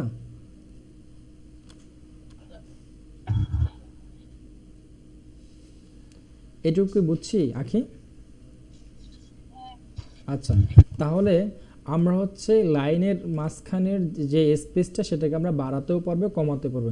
এখানে সর্বনিম্ন যেটা আছে সেটা হচ্ছে, আমি যদি সবটুকু সিলেক্ট করি ক্লোক পর্যন্ত, এটুকু সর্বনিম্ন যেটা আছে সেটা হচ্ছে 1, এটা হচ্ছে 1 দিলে দেখেন আমার লাইনের মধ্যে কিন্তু খুব একটা জায়গা নেই। আমি একটু জুম করে যদি দেখাই, দেখেন খুব একটা জায়গা নেই।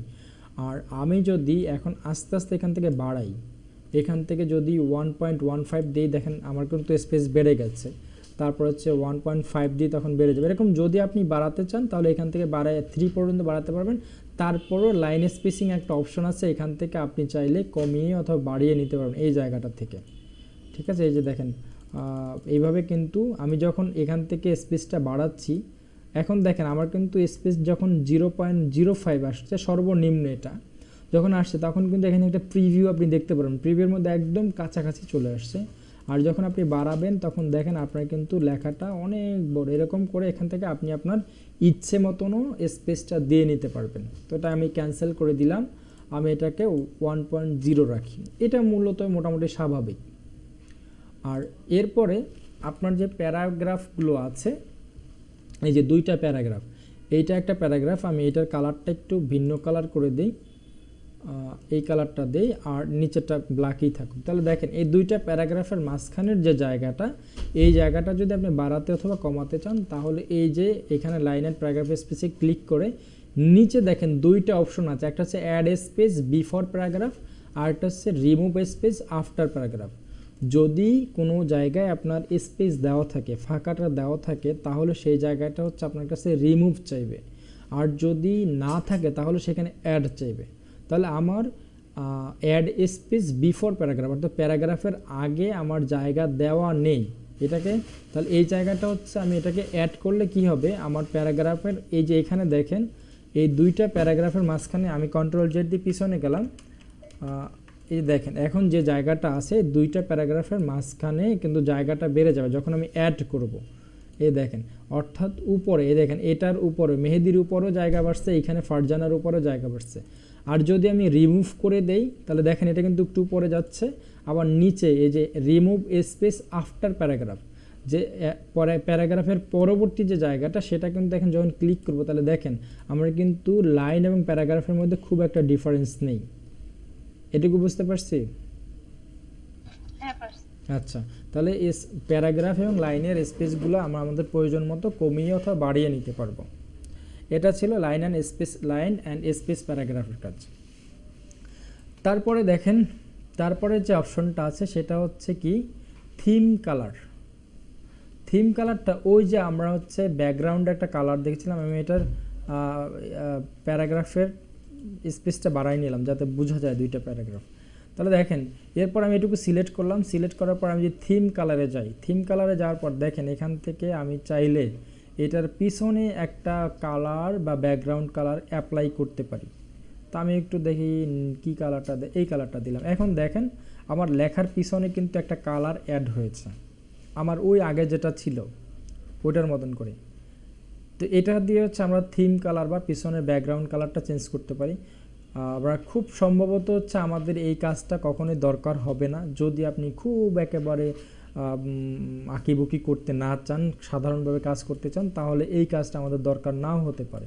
মানে থিম কালারটা চেঞ্জ করে নর্মালি আমরা হচ্ছে নো কালার রাখবো, নো কালার দিব। দেন হচ্ছে যে অপশনটা আছে সেটা হচ্ছে বর্ডার। বর্ডার শব্দের অর্থ তো সবাই আমরা জানি, তাই না? বর্ডারটা বুঝি? কেউ কথা বলে না। হ্যাঁ, বর্ডার হচ্ছে জাস্ট হচ্ছে আটকাই দেওয়া, চতুর্দিকে একটা কি বাইন্ধে দেওয়ার মতন এরকম অবস্থা, যে চতুর্পাশ থেকে একটা দাগ টেনে আটকে দেওয়া, এটা হচ্ছে বর্ডার। যেমন বিভিন্ন দেশের বর্ডারগুলো আমরা যখন দেখি যে দেখবেন যে কাঁটা তার দিয়ে আটকানো, তো এরকম আমরা কোনো টেক্সটকে চতুর্পাশ থেকে বর্ডার করে আটকাই দিতে পারি। তাহলে সেক্ষেত্রে ধরেন আমি ক্লাস 7 এটার আন্ডারলাইনটা আমি উঠাই দিলাম। আন্ডারলাইনের শর্টকাট কি বলেন তো আঁকি?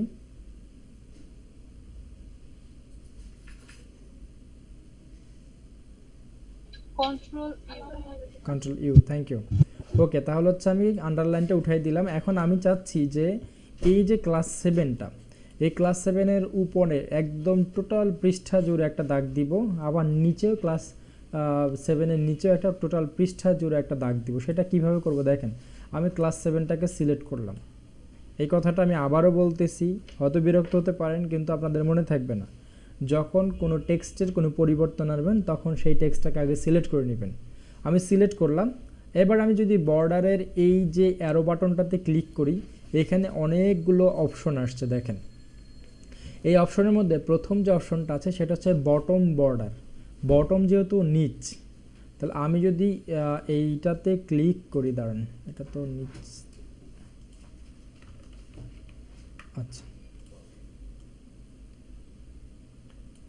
আমি যদি এটা সিলেক্ট করে বটম বর্ডারে যাই, তার আগে এটাকে এরকম হয়ে যাচ্ছে কেন? আচ্ছা দেখছি, আমি যদি বটম বর্ডারে ক্লিক করি এমন হচ্ছে কেন?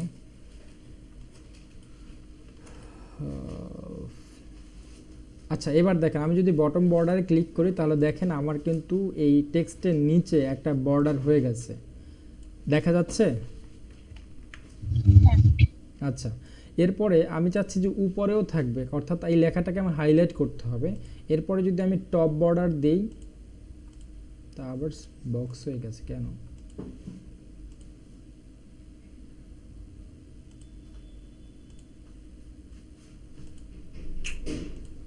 এমনটা তো হওয়ার কথা না।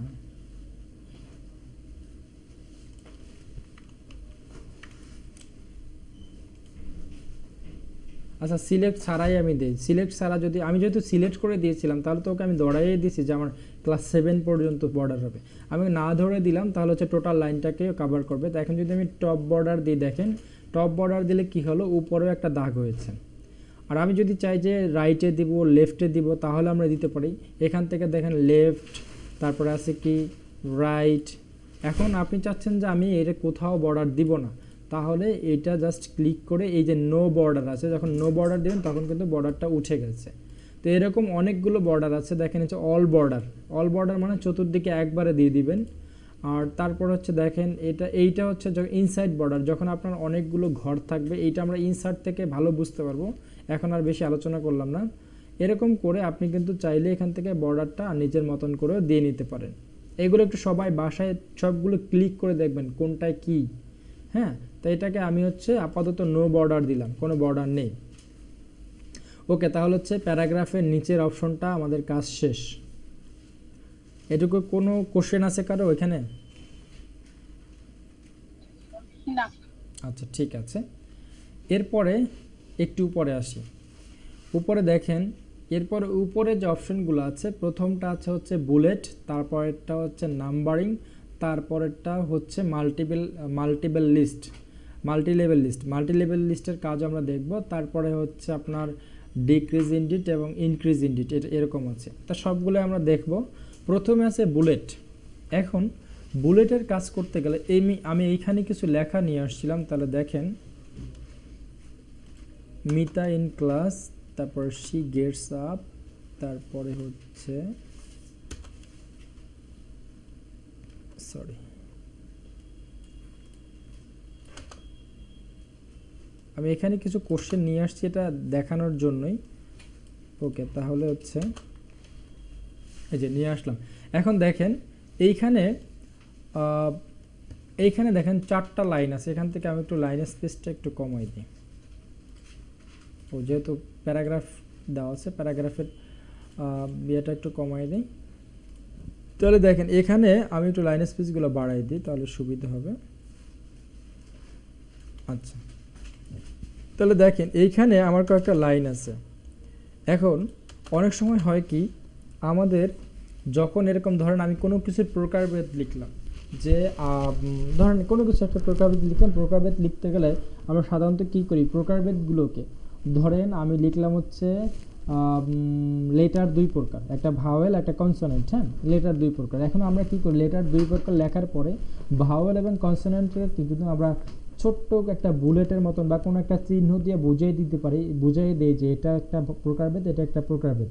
ঠিক আছে, তো আমরা এইভাবে ধরেন এই যে লাইনগুলো আছে, এখানে 4টা লাইন আছে, আমরা চাচ্ছি এই 4টা লাইনের আগে জাস্ট হচ্ছে কিছু একটা দিয়ে দিতে, যেটা আমাদের এটাকে জাস্ট একটু হাইলাইট কর। ধরেন এটাই কোনো কিছুর প্রকারভেদ, এটাকে আমি দিলাম। তাহলে আমাদের প্রথম যে অপশনটা আছে সেটা হচ্ছে বুলেটস অপশন। বুলেটস অপশনের কাজ কি, আমি যদি প্রথম হচ্ছে আমাদের নান বুলেট, আমাদের কোনো কিছুই নাই, দেখেন নানটাকে এখন সিলেক্ট করা আছে। যদি আমি এখানে নিয়ে আসি তাহলে দেখেন আমার লাইনের আগে কিন্তু কয়েকটা ডট চিহ্নর মতন দিয়েছে, এটা দেখতে পাচ্ছি আমরা। আচ্ছা, তারপরেরটা যদি আমি একটু মাউসের কার্সরটা রাখি, ক্লিক করতেছি না, মাউসের কার্সর রাখলাম, তাহলে দেখেন ও একটা রাউন্ড চিহ্ন দিয়েছে। এরপরটা এই যে চিহ্নটা আছে সেটা দিয়েছে, এরপর এটা দিল, তারপর এটা দিল। আমরা খুব সম্ভবত এই চিহ্নটা অনেকবার দেখেছি, অথবা এই চিহ্নটা অনেকবার দেখেছি, এবং এই চিহ্নটা অনেকবার দেখেছি। তো ধরেন আমি এই চিহ্নটা ব্যবহার করলাম। এবার দেখেন আমার কিন্তু যদি প্রকারভেদ আমি লিখি তাহলে কিন্তু আমি বুঝতেই পারতেছি যে এটা একটা প্রকারভেদ, এটা একটা প্রকারভেদ, এটা একটা প্রকারভেদ, এটাও একটা প্রকারভেদ। এইভাবে আমাদের যদি এরকম কোনো কিছু প্রকারভেদ কিংবা হচ্ছে বিভিন্ন জিনিস এইভাবে যদি আমাদের চিহ্নিত করে লিখতে হয়, তাহলে আমরা এখান থেকে বুলেটটাকে ব্যবহার করতে পারি। কোনো কনফিউশন আছে এই জায়গাটা নিয়ে?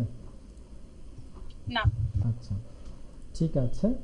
তাহলে তারপরে একটু আমরা যদি সামনের দিকে আগাতে চাই, আমি আবার সিলেক্ট করলাম, আমি বুলেটটাকে তুলে দিব। কিভাবে তুলে দিব, জাস্ট হচ্ছে এই জায়গাটা এখন সিলেক্ট করা আছে, এখানে জাস্ট ক্লিক করলে আবার উঠে গেছে। তো এখন দেখেন সিলেক্টেড অবস্থায় নেই, সিলেকশন তুলে উঠে গেছে। এরপরে দেখেন পরের অপশনটা আছে নাম্বারিং। নাম্বারিং অপশনটার কাজ কি, নাম্বারিং অপশনটা এর আগে তো আমরা বুলেট বা কোনো একটা চিহ্ন ব্যবহার করেছি। আচ্ছা, বুলেটের আরেকটা অপশন আছে সর্বশেষ, দেখেন define new bullet. Define new বুলেটে গিয়ে আপনি কিন্তু চাইলে এখানে যে সিম্বলগুলো আছে, এখানে যে চিহ্নগুলো আছে, সেই চিহ্নগুলোকে আপনি চেঞ্জও করে নিতে পারেন। আমি ডিফাইন নিউতে গেলাম, ডিফাইন নিউতে যাওয়ার পরে এই যে সিম্বলটা আছে, সিম্বল থেকে কিন্তু আপনি আপনার পছন্দ মতন যে কোনো সিম্বল ব্যবহার করতে পারবেন। তো আমি চাচ্ছি যে কীরকম সিম্বল থাকবে, আমি অন্য একটা সিম্বল দিব। ধরুন আমি যে কেচির যে সিম্বলটা আছে সেটা দিলাম, এটা দিয়ে আমি ওকে দিলাম। এখন যদি আমি ওকে দেই তাহলে দেখেন আমার কিন্তু ওই সিম্বলটা চেঞ্জ হয়ে কেচির সিম্বলটা চলে আসছে। এখানে কোনো কনফিউশন আছে?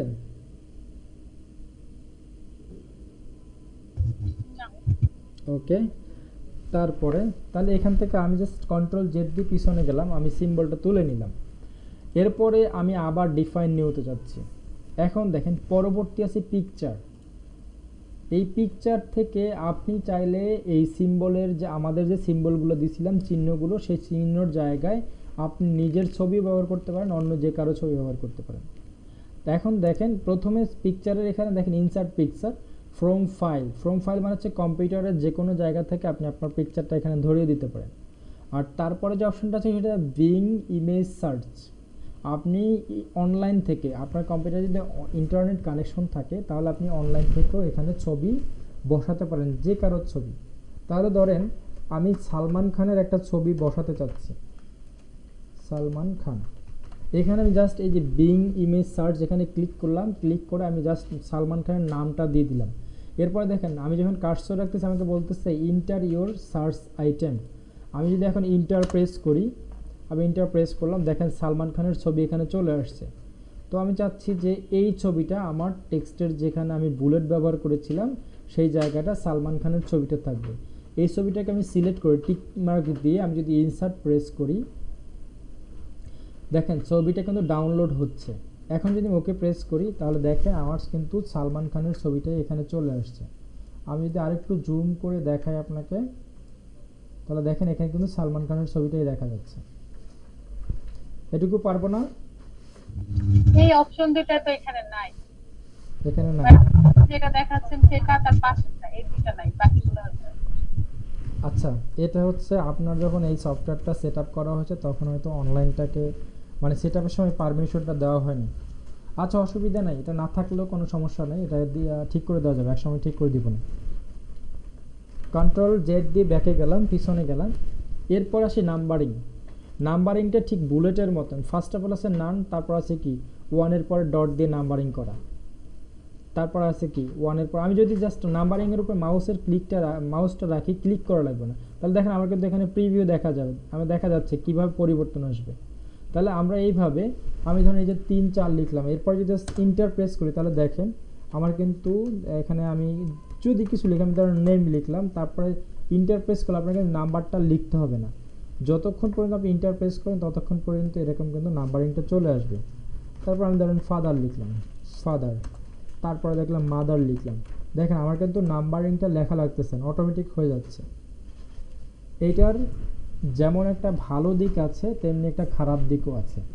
আপনি যত এখন ইন্টার করবেন, কিছু লিখবেন, ইন্টার করবেন, নাম্বারিং চলে আসবে, কিন্তু আপনার তো একটা লিমিট আছে যে আমার প্রোগ্রামের 5টার পরে গিয়ে তো আমার লিমিট আছে যে আমি 5টার পরে নাম্বারিংটা দিতে চাচ্ছি না। তখন আপনাকে কি করতে হবে, তখন ধরেন এখানে জাস্ট 2টা ডাবল ক্লিক করবেন, ডাবল ইন্টার প্রেস করবেন, ডাবল ইন্টার প্রেস করলে তখন আর এই নাম্বারিংটা থাকবে না। বুঝতে পেরেছি? হ্যাঁ, আচ্ছা, এটা হলো নাম্বারিং। নাম্বারিংয়ের অনেকগুলো অপশন আছে, আমি জাস্ট সিলেক্ট করলাম, সিলেক্ট করে এখান থেকে নাম্বারিংটা দেখেন আমাদের 1 2 3 ছিল, প্রথমে 1-এর পর ডট ছিল, পরেরটা 1-এর পরে ব্র্যাকেট ছিল, তারপরটা দেখেন এরপরে যে নাম্বারিংটা আসবে সেই নাম্বারিং কিন্তু আমাদের যে রোমান সংখ্যাটা আছে সেই রোমান সংখ্যা। এটাও ঠিক সেমভাবে আপনি ইন্টারপ্রেস করলে এক এক করে বাড়তে থাকবে। আর তারপরে আছে এবিসিডি, দেখেন আমাদের কিন্তু এবিসিডি দিয়েও লিখতে হয়, এ থেকে বি এরকম, এভাবে লিখতে পারি আমরা। তারপরে হচ্ছে রোমান সংখ্যা ছোট হাতের, বড় হাতের এবিসিডি, ছোট হাতের এবিসিডি, তারপরে এরপর ডট দিয়ে, এরপর ব্র্যাকেট দিয়ে, এখান থেকে আমরা আমাদের চাইলেই কিন্তু আমাদের পছন্দ মতো নাম্বারিংটা নিয়ে নিতে পারি। এবার ডিফাইন নিউ নাম্বার, ঠিক আগের মতন আপনি কাস্টমাইজ করে নিতে পারবেন যে নাম্বারিং ফরম্যাটটা কীরকম হবে, এরপরে কি হবে, ডট হবে না কমা। আমি যদি ওকে দিই কমা দিই তাহলে দেখেন আমার কিন্তু এরপরে সব কমা আসছে। এটা একটু অ্যাডভান্স লেভেলের কাজ, আপনি চাইলে তখন চেঞ্জ করে নিতে পারবেন। এটুকু বুঝছি? হ্যাঁ। আচ্ছা ঠিক আছে, একটু কন্ট্রোল জেড দিয়ে ব্যাকে যাচ্ছে, আগের জায়গায় চলে যাচ্ছে। ওকে, এখানে ছিলাম। এরপরে দেখেন আছে, তারপর হচ্ছে multi level numbering. Multi level নাম্বারিংটার দিকে যদি তাকাই আমাদের কি দেখেন, আমি যখন এখানে মাউসের কার্সর রাখতেছি তাহলে দেখেন প্রথম ছিল 1, তারপরে যদি আপনি ইন্টার প্রেস করেন তাহলে আসবে এ, তারপরে যদি ইন্টার প্রেস করেন তাহলে আসবে আই, মানে হচ্ছে রোমান সংখ্যার যে নাম্বারিংটা। এটা আপনার অনেক সময় হতে পারে, দরকার হতে পারে। আচ্ছা, এইটা না আপনার হচ্ছে খুব বেশি ইউজ করা দরকার নেই। আমরা যখন মাল্টি লেভেল নাম্বারিংটা করব তখন আমরা আমাদের নিজেদের মতন করে হাতে লিখব। হ্যাঁ, আমি ধরেন এখানে ধরেন আমার 1 লাগবে, আমি হাতে লিখে দিব। এইটা হচ্ছে আপনি যদি নিজের মতন করে কাস্টমাইজ করে লিখেন এটা আপনার জন্য খুব বেটার হবে। তো এটা আপাতত হচ্ছে মাল্টি লেভেল বা নাম্বারিং, বুলেটস, এগুলো আপনি ব্যবহার আপাতত করেন, কিন্তু আমরা যখন এই কাজগুলো শিখে ফেলবো টুকটাক, তারপর যখন অ্যাডভান্স লেভেলের কিছু কাজ দেখব সেই সময়কে আমরা এগুলো ব্যবহার করব না, আমরা অনেক কিছু শর্টকাট করে নিব যেটা আমাদের জন্য খুব বেশি উপকারে আসবে। এইভাবে কাজ করতে গেলে আপনি অনেক ঝামেলার সম্মুখীন হবেন। তো আপনাদের জানার ব্যাপার, এখন জানেন, শিখেন, কিন্তু যখন অ্যাপ্লাই করবেন তখন আমি অন্য সিস্টেম দেখাই দিব। তো এটা ছিল মোটামুটি হচ্ছে নাম্বারিং এবং বুলেটের কাজ।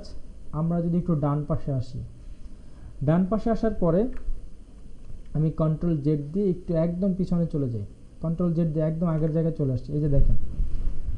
এরপরে দেখেন আমাদের আছে ইনক্রিজ এবং ডিক্রিজ, ফার্স্টটা ডিক্রিজ, পরটা ইনক্রিজ, ইনডিট। এখন প্রশ্ন হতে পারে ইনডিটটা কি, ইনডিটটা কি? আচ্ছা, ইনডিটটা দেখাই শেষ করে দেবো, কারণ হচ্ছে অলমোস্ট হচ্ছে 10টার কাছাকাছি। 10 মিনিট ক্লাস বেশি করতে পারবেন? সমস্যা আছে কারো? পারবো। আচ্ছা ঠিক আছে, তাহলে 10 মিনিট বেশি করবো, অসুবিধা নেই। আচ্ছা, এখন প্রশ্ন হতে পারে যে এখানে ডিক্রিজ ইনডিট আছে, তারপর আছে ইনক্রিজ ইনডিট। এখন ইনডিটটা কি? দেখেন আমাদের আখির এই রোলারটা কি আছে আপনার ইয়েতে, মাইক্রোসফট ওয়ার্ডের মধ্যে এই রোলারটা আছে? হ্যাঁ আছে। আচ্ছা, যদি না থাকে তাহলে দেখেন এই যে ভিউতে ক্লিক, আমি আরেকবার দেখাইছিলাম, ভিউতে ক্লিক করে এই রোলারটা যদি টিকমার্ক থাকে তাহলে রোলার থাকবে, আর যদি টিকমার্ক না থাকে তাহলে থাকবে না, এরকম থাকতে পারে আপনার যে ছিল না, তারপর হ্যাঁ। এখানে তাহলে হচ্ছে ভিউতে গিয়ে জাস্ট রুলারটা আপনি টিক মার্ক করে দিলে রুলারটা চলে আসবে। এখন দেখেন রুলার যখন আসবে, রুলারের মধ্যে আপনি সাধারণত এই যে উপরের যে রুলারটা আছে সেই রুলারের মধ্যে এইরকম 3টা জিনিস দেখতে পারবেন। দেখেন এই যে এগুলো আপনার আছে, আপনি চাইলে এগুলো কিন্তু মুভ করতে পারবেন আপনার ইচ্ছা মতন, মুভ করে যে কোনো জায়গায় নিয়ে যেতে পারবেন। তাহলে দেখেন এইটাই হচ্ছে মূলত ইনডিট আমাদের। তো উপরে যে ইনডিটটা আছে দেখবেন 3টা, কিন্তু একটা হচ্ছে উপর থেকে নিচের দিকে আমাদের একটা নির্দেশনা দিচ্ছে, আর নিচ থেকে উপর দিকে একটা নির্দেশনা দিচ্ছে, আর এটাও কিন্তু নিচ থেকে উপর দিকে নির্দেশনা দিচ্ছে, কিন্তু এটার নিচে আর একটা দাগের মতন আছে। 3টা নাম আছে। তাহলে প্রথম যেটা আছে সেটাকে আমরা বলবো হচ্ছে উপর থেকে নিচের দিকে যেটা, সেটাকে আমরা বলবো ফার্স্ট লাইন ইনডিট। এখন ফার্স্ট লাইন ইনডিটের কাজ কি? ফার্স্ট লাইন ইনডিটের কাজ হচ্ছে আমাদের যে লেখাটা শুরু করব, আমাদের সেই লাইনটা কোন জায়গা থেকে শুরু হবে, এটা হচ্ছে ফার্স্ট লাইন ইনডিট। দেখেন আমি এটা যেখানেই মুভ করতেছি আমার লেখার প্রথম লাইনটা কিন্তু আমার সাথে সাথে সেই দিকেই দৌড়াচ্ছে। এটুকু বুঝতে পারছি? আচ্ছা, এখন এইটা হচ্ছে ফার্স্ট লাইন ইনডিট। তো আমি আজকে আপনাদেরকে এই জায়গাটার যে আমাদের ব্যবহার সেটা আপনাদেরকে দেখাই দিব। তাহলে এটা হলো ফার্স্ট লাইন ইনডিট, এটা হচ্ছে হ্যাঙ্গিং লাইন ইনডিট, এবং এটা হচ্ছে লাস্ট লাইন, শেষ লাইনটা একদম, ঠিক আছে? তাহলে দেখেন আমি যদি দেখাই এটার নাম কি আসলে অ্যাকচুয়ালি কি লাস্ট লাইন, এটা লাস্ট লাইনেই আমরা বলি। তো দেখেন ফার্স্ট লাইন ইনডিটের কাজ হচ্ছে আমরা আমাদের এই যে ডকুমেন্টে বা আমাদের পৃষ্ঠাটার মধ্যে যতটুকু মার্জিন রাখবো, যেখান থেকে লেখাটা শুরু হওয়ার কথা, এই দেখেন আমরা কিন্তু মার্জিনটা বুঝতেই পারতেছি, এই যেটুকু কালো করা এইটুকু হচ্ছে মার্জিনের ভেতর, মার্জিনের ভেতর আমরা কোনো কিছু লিখতে পারবো না। তো এই জন্য হচ্ছে ফার্স্ট লাইন ইনডিটের যে দাগটা, সেই দাগটা আমরা সবসময় মার্জিন বরাবর সমান রাখবো। আর তারপরে যেটা আছে hanging line indent. Hanging line ইনডিটের কাজটা কি অ্যাকচুয়ালি দেখেন, হ্যাঙ্গিং লাইন ইনডিটটা যখন আমি এটা কিন্তু আপনার এই উপরের দিকটা ধরতে হবে, তখন আপনি সিঙ্গেলভাবে মুভ করতে পারবেন। আর যদি নিচ থেকে ধরেন তাহলে কিন্তু দুইটাই মুভ করবে। তাহলে আমি উপরের দিকটা ধরলাম, জাস্ট হ্যাঙ্গিং লাইন ইনডিটটা। তাহলে দেখেন হ্যাঙ্গিং লাইন ইনডিটের কাজটা কি বুঝতে পারতেছেন? এই যে দেখেন আমার সাথে সাথে কিন্তু ফার্স্ট লাইনের নিচের যে লাইনগুলো আছে সেই লাইনগুলো দৌড়াচ্ছে। এটা হচ্ছে প্রথম লাইনের পরে যে আমার লাইনটা ঝুলন্ত অবস্থায় থাকবে সেই লাইনটা আমার এখানে এইটাই হচ্ছে মূলত হ্যাঙ্গিং লাইন ইনডিটের কাজ। তো হ্যাঙ্গিং লাইন ইনডিটটা আমরা সাধারণত এখান থেকে দেখেন এই যে আমার যে চিহ্নগুলো আছে, দেখেন এখানে কিন্তু আমার যে ইঞ্চির চিহ্নটা আছে, আমি যদি একটু দেখানোর চেষ্টা করি, এই যে ইঞ্চির চিহ্নগুলো 1টা 2টো 3টে এরকম কিন্তু দেখেন অনেকগুলো দাগ আছে। তাহলে আমরা সাধারণত যদি আমরা 14 ফন্ট নিয়ে কাজ করি তাহলে আমরা এটা সাধারণত 1 বা 2, 1 না 2 করে রাখবো, 2 সামনে রাখবো, 2টা চিহ্ন মানে 2টা সুতা সামনে রাখবো এখানে। এটা চলে হ্যাঙ্গিং লাইন ইনডিট। আর তারপরে দেখেন লাস্ট লাইন ইনডিট, এই যেটা একদম এইটার কাজ কি, রাইট ইনডিট, এটাকে বলে লাস্ট লাইন অথবা রাইট ইনডিট। রাইট ইনডিটের কাজ কি? এইটার কাজ হচ্ছে আমার এই লাইনটা কোন জায়গায় গিয়ে শেষ হবে। আমার যদি একটা মার্জিন দেওয়া আছে, দেখেন এই যে একটা মার্জিন দেওয়া আছে, আমার লেখাটা এখানে শেষ হবে, কিন্তু যদি আমি এটাকে ডানে বামে চাপাই দিই তাহলে দেখেন আমার এই লাইনটা যেখানে আছে রাইট লাইন ইনডিট সেইখানে গিয়ে শেষ হচ্ছে। তো এটা আমরা কি করব, সব সময় একদম মার্জিনের শেষ জায়গাটায় রাখার চেষ্টা করব। ওকে, আসলে যেটা দেখাতে চাচ্ছিলাম, এবার দেখেন আমি এইটুকু সিলেক্ট করলাম। সিলেক্ট করার পরে আমার দেখেন ফার্স্ট লাইন ইউনিটটা কিন্তু আমার লাইনের শুরুতে আছে একদম, আর হ্যাঙ্গেল লাইন ইউনিটটা আমার কিন্তু 2টা সুতা বা তার চেয়ে বেশি, একটু বেশিও রাখতে পারেন। আমি 2.5 সুতা সামনে রাখলাম। এখন যদি আমি ইনক্রিজ ইন্ডিটে যাই, ইনক্রিজ মানে হচ্ছে বৃদ্ধি পাওয়া, তাহলে আমি যদি ইনক্রিজ ইন্ডিটে একটা ক্লিক করি, তাহলে দেখেন আমার কিন্তু এই যে ইন্ডিটগুলো আছে সেটা কিন্তু একটা ট্যাব পরিমাণ। দেখেন আপনি যখন ট্যাব, আমাদের যে ট্যাব বাটনটা আছে সেই ট্যাব বাটনটা প্রেস করলে কিন্তু একটা নির্দিষ্ট পরিমাণ জায়গা সে ফাঁকা রেখে সামনে চলে যায়। এটা আমরা নেক্সট ক্লাসে দেখাবো, সমস্যা নেই। তাহলে এইটা কিন্তু যখন আমি ইনক্রিজ ইন্ডিট করতেছি আমার কিন্তু একটা ট্যাব পরিমাণ সামনে আগে যাচ্ছে দুইটাই। আমি আবার যখন ডিক্রিজ ইন্ডিট করব তখন কিন্তু দেখেন আমার এটা আমার আগের জায়গায় ফিরে যাচ্ছে। আমি যদি আরও দিই আরও পিছনে নিতে পারবো, এটা ধরে আরও পিছনে নিতে পারবো। এখানে হচ্ছে লাস্ট, এইটা হচ্ছে ইনক্রিজ এবং ডিক্রিজ ইন্ডিটের কাজ। অনেক সময় আমাদের লেখাগুলোকে সামনে তো পিছিয়ে নিতে হয়, এটা আমরা এভাবে কাজ করতে পারি। আর এই যে পরের চিহ্নটা, এই চিহ্নটা কিন্তু আখির ইয়াতে নাই, কম্পিউটার আছে এটা, এটা নাই। এটাকে আপনি যখন আপনার কম্পিউটারে অ্যারাবিক ল্যাঙ্গুয়েজটাকে সেটিং দিবেন তখন এই জিনিসটা চলে আসবে, আর অ্যারাবিক ল্যাঙ্গুয়েজ না দেওয়া পর্যন্ত এটা আসবে না। তো এটা আমি আপাতত দেখাচ্ছি না।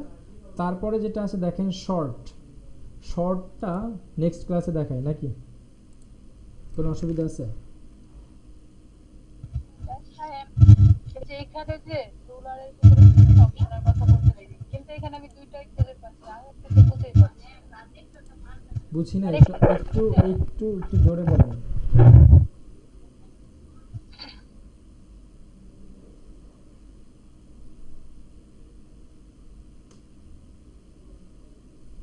আখি মিউট অবস্থা আছে। এবার আমি বলতেছিলাম যে আপনি যে রুলারের কাজটা দেখাচ্ছিলেন না, এখানে যে তিনটার কথা বলছিলেন, কিন্তু আমার এখানে দুইটা আছে। কোনটা কোনটা আছে? নেভিগেশন প্যানটা নাই তাই না? না, আচ্ছা, অসুবিধা নেই। এটা হচ্ছে আপনি যখন এটা এই সফটওয়্যারটা সেট আপ দিচ্ছেন তখন অফলাইনে সেট আপ দিয়েছিলেন, তো হয়তো এই জন্য হতে পারে, অথবা কিছু পারমিশন চাই, সেই পারমিশনটা আপনি দেন নাই। অসুবিধা নেই, এটা সমস্যা নেই, এটা ঠিক করে দিব না এক সময়। আমি আমাকে এক সময় হচ্ছে ওই ইয়াতে নিয়েন, টিম ভিউয়ারে নিয়েন, আমি আপনাকে ঠিক করে দিব না। তো এখানে আপনার হচ্ছে গ্রিড লাইনটা আছে আর হচ্ছে রুলারটা আছে, আপনি এই দুইটা আপাতত ব্যবহার করেন। আর ভিউর কাজ হচ্ছে আমাদের আরও পরে, সমস্যা নেই, এর মধ্যে সব ঠিক করে দিব না। তো এইটুকুই সবাই বাসায় প্র্যাকটিস করেন। আর টাইপিংয়ের ক্ষেত্রে আজকে আর একটু বাড়ান, টাইপিংয়ের কাজটা আমাদের আর একটু বাড়ানো দরকার। এবার হচ্ছে ডান হাতের সাদা আঙ্গুল যেটা, সেটাকে ব্যবহার করার চেষ্টা করেন। এটা যেটা কাজটা করবেন আপনি হচ্ছে HJ এটা লিখবেন। আমি একটু বড় করে দিই সাইজটা, লেখার সাইজটা বড় করলাম। HJ নেবেন, হ্যাঁ HJ নেবেন, তারপর হচ্ছে HJ, তারপরে আসলে আপনার YU, তারপর হচ্ছে 6-7 এইটু লেখেন, আর নিচ থেকে VN। এটা আমি এখনই কপি করে আপনাদের গ্রুপে দিয়ে দিচ্ছি, এইটুকু টাইপ করবেন। EB2 না, এটা টেপ কপি করে দিয়ে দিলাম। এইটুকু আজকে বাড়ান, তাহলে হচ্ছে আগে যতটুকু ছিল ASDF, তারপরে হচ্ছে JKL ক্লোন, এরপর একটা স্পেস দিবেন অথবা ইন্টারপ্রেস করবেন, ইন্টারপ্রেস করে লিখবেন FG, তারপরে RT45CV এটা লিখবেন। আর আজকে যেটা বাড়লো যে HJ YU 6-7 এবং VN এটা বাড়াবেন। ওকে, তো সবাই ভালো থাকেন আর অবশ্যই দোয়া করবেন আমার জন্য।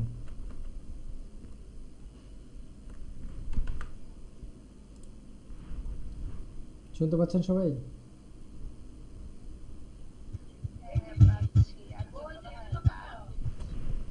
ওকে, আল্লাহ হাফেজ। তাহলে আমি রেখে দিচ্ছি, হ্যাঁ, আল্লাহ হাফেজ।